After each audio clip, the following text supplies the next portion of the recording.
इतने विविध प्रकार के देवी देवता हमारे यहाँ हैं सनातन धर्म में, हम जिनका पूजन करते हैं, लेकिन कुछ लोग ऐसे हैं जो सनातनी होने के बाद भी पीर और मझारों पर जाते हैं।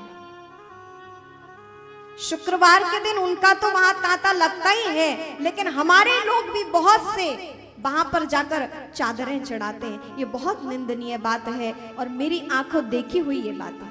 हमारे अपने लोग ही जाते हैं, हिंदू लोग ही जाते हैं, सनातनी लोग ही जाते हैं। अरे आप देखिए जरा, हम कितने समृद्ध हैं, हमें कहीं जाने की आवश्यकता नहीं है। अरे हमारे देवताओं को मानने के लिए ही रसखान चले आए, जिनका नाम सैयद इब्राहिम खान था, लेकिन भगवान श्री कृष्ण की महिमा को सुना, उनके दर्शन किए तो सब कुछ त्याग कर भगवान कृष्ण की भक्ति के लिए वृंदावन चले आए। और ऐसी भगवान श्री कृष्ण की भक्ति में डूबे कि उन्हें तब से भक्तों ने रस खान कह दिया कि आप तो रस की खान है। ऐसे भगवान के पद लिखते हैं कि आपके पद सुनकर मानो कानों में रस घुल रहा हो। ऐसे भगवान की महिमा उन्होंने लिखी, इसलिए तब से उन्हें रस खान कहा गया। अभी तो वो कौन थे? सनातनी नहीं थे, उनका नाम सैयद इब्राहिम खान था, लेकिन भगवान की महिमा सुनकर यहां चले आए और उनके हो गए।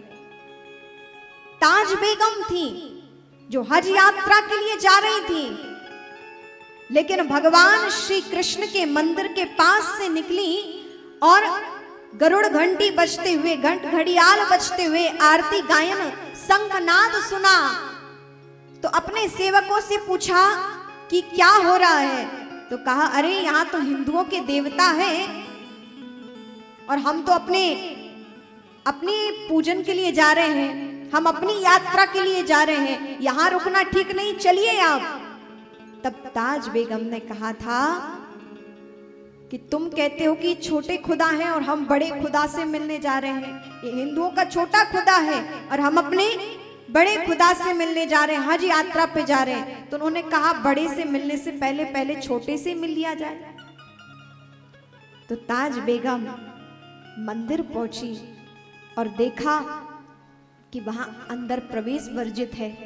पुजारी जी ने कहा, आप नहीं जा सकती। कहा, अंदर दर्शन करने के लिए क्या करना पड़ेगा? तो कहा, आपको पहले हिंदू बनना पड़ेगा, आपको पहले सनातनी बनना पड़ेगा, और जब आप सनातनी बन जाएंगे तो आप अंदर प्रवेश कर पाएंगे। तब भगवान की इतनी सुंदर आरती कानों में पड़ रही थी, शंखनाद घोष सुनाई दे रहा था, दिव्य भगवान के मंत्रोच्चारण सुनाई दिए थे। बस इतना ही सुना था, भगवान श्री कृष्ण का नाम सुना था। ऐसी दिव्य मोहित हुई तो कहा उन्होंने, तेरे नारे प्यारे हिंदुआनी बन रहूंगी मैं।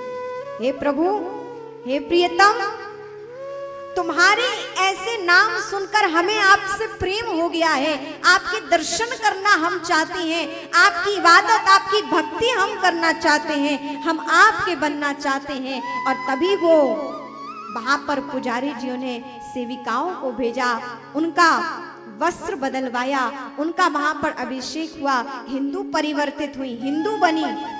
और कहते हैं हिंदू बनकर फिर उन्होंने भगवान की सेवा पूजा की और फिर उस ब्रज क्षेत्र से कभी बाहर नहीं गई। और आज भी उनकी समाधि ब्रज में ही बनी हुई है, वृंदावन में आज भी उनकी ब्रज क्षेत्र में समाधि बनी हुई है और यहीं फिर ब्रज से कभी वो वापस नहीं गई। ये क्या है? ये भक्ति और विश्वास है, ये निष्ठा है। जिस पर प्रभु की वो छाया पड़ जाए वो उनका हो जाता है। आप देखें कि वो लोग आकर यहाँ पर हमारे भगवान के दर्शन करते हुए इस तत्व को प्राप्त किया।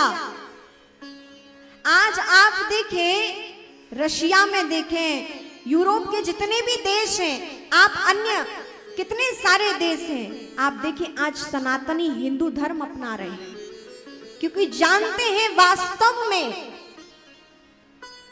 कि महानता किस धर्म में है। बाकी सब तो पंथ है, धर्म कोई है तो वो है सनातन धर्म। बोलिए सत्य सनातन धर्म की जय। कोई धर्म है तो वो है सनातन धर्म। आज भले ही इतने सब विभक्त हो गए हैं, लेकिन सबसे ज्यादा यदि कोई था तो वो सभी जगह सनातनी ही थे। आज आप देखें इंडोनेशिया जो कि मुस्लिम कंट्री है, लेकिन फिर भी वहां के पूर्वज कौन है? भगवान राम के वंशज है। वहां के राजा कहते हैं कि हम भगवान राम के वंशज हैं। क्या है? मुस्लिम कंट्री है, लेकिन क्या रहे हैं कि हम भगवान राम के वंशज हैं। आप देखिए, कहीं भी देख लें, मूल में कहां पहुंचेंगे? सनातन धर्म में ही पहुंचेंगे। हमारा सनातन धर्म बहुत बृहद है, बहुत क्या कहा जाए, लेकिन निवेदन है कि जो भी हिंदू पीर मज़ारों पर जाते हैं, विनती आपसे ना जाए वहां क्या रखा है। जब वो कहते हैं कि आपके आराध्य, ये तो हमारे लिए बुत परस्ती है, हमारे लिए पत्थर है, तो क्या ये सुनकर आपको क्रोध नहीं आता? आपका खून नहीं खोलता? जो आपके भगवान को पाषाण कह दे। अरे आप देखिए जरा, भगवान पाषाण नहीं है। माँ यशोदा ने बुलाया तो भगवान उनके लाला बनकर आए, उनके बालक बनकर आए हैं। सबरी ने बुलाया तो भगवान ने उनके बेर खाए हैं। गोपी ग्वालों के साथ भगवान ने लीला की है। भक्तों के कष्ट का हरण करने चले आए हैं। अरे नरसिंह जी के जीवन में 52 बार अवतार लेकर आए हैं। यदि वो चैतन्य ना होते तो क्या ये सब कर पाते? हमारे परमात्मा, हमारे आराध्य परम चैतन्य है, परम पूर्ण पुरुष है। इसलिए इतने अनंत हमारे देवी देवता हैं सनातन धर्म में, आप इनके पूजक बने। कहीं और जाने की कोई आवश्यकता नहीं है। आपने देखा क्या कि वो हमारे मंदिर में आते हैं? आपसे पूछती हूं, यहां बैठे हुए लोगों ने देखा है कि वो हमारे मंदिर में आते? नहीं आते। और आप देखें, उनसे ज्यादा तो अजमेर शरीफ में हिंदू लोग होंगे, सनातनी लोग होंगे अपना धागा बांधते हुए। ये क्या है?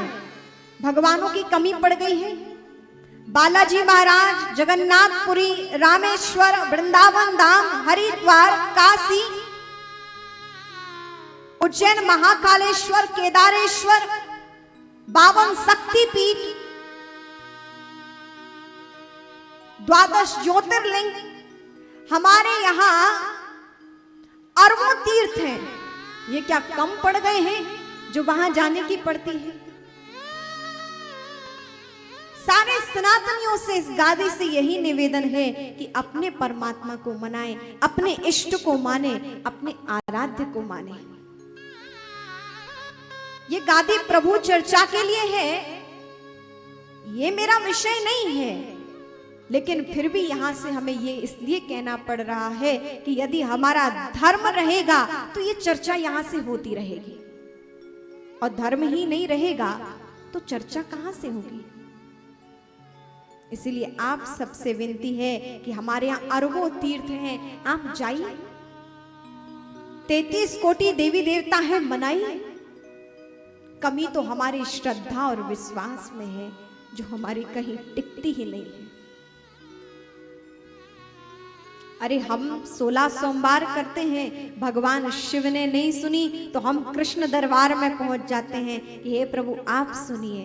वहां से पूरी नहीं हुई तो हनुमान चालीसा पढ़ने हनुमान जी महाराज के शरण में बैठ जाते हैं। वहां पूर्ति नहीं हुई तो राम मंदिर में राम बाण पढ़ने बैठ जाते हैं। हमारी आस्था, श्रद्धा और भक्ति नहीं है, अपितु हम तो स्वार्थ के प्रति कि हमारा काम जहां से बन जाए हम वहां पहुंच जाए। नहीं, अपनी श्रद्धा और विश्वास को बलवती बनाइए। श्रद्धा और विश्वास नरसिंह जी का था, जिन्होंने 52 बार अपने जीवन में भगवान को प्राप्त किया है। और भगवान कोई युग की प्रतीक्षा नहीं करते हैं। जिस क्षण परमात्मा को पुकारो तत्क्षण भगवान प्रकट होते हैं और कहते हैं भक्ति के राह पर चलना है तो भक्तों के चरित्र हमें श्रवण करना ही होगा।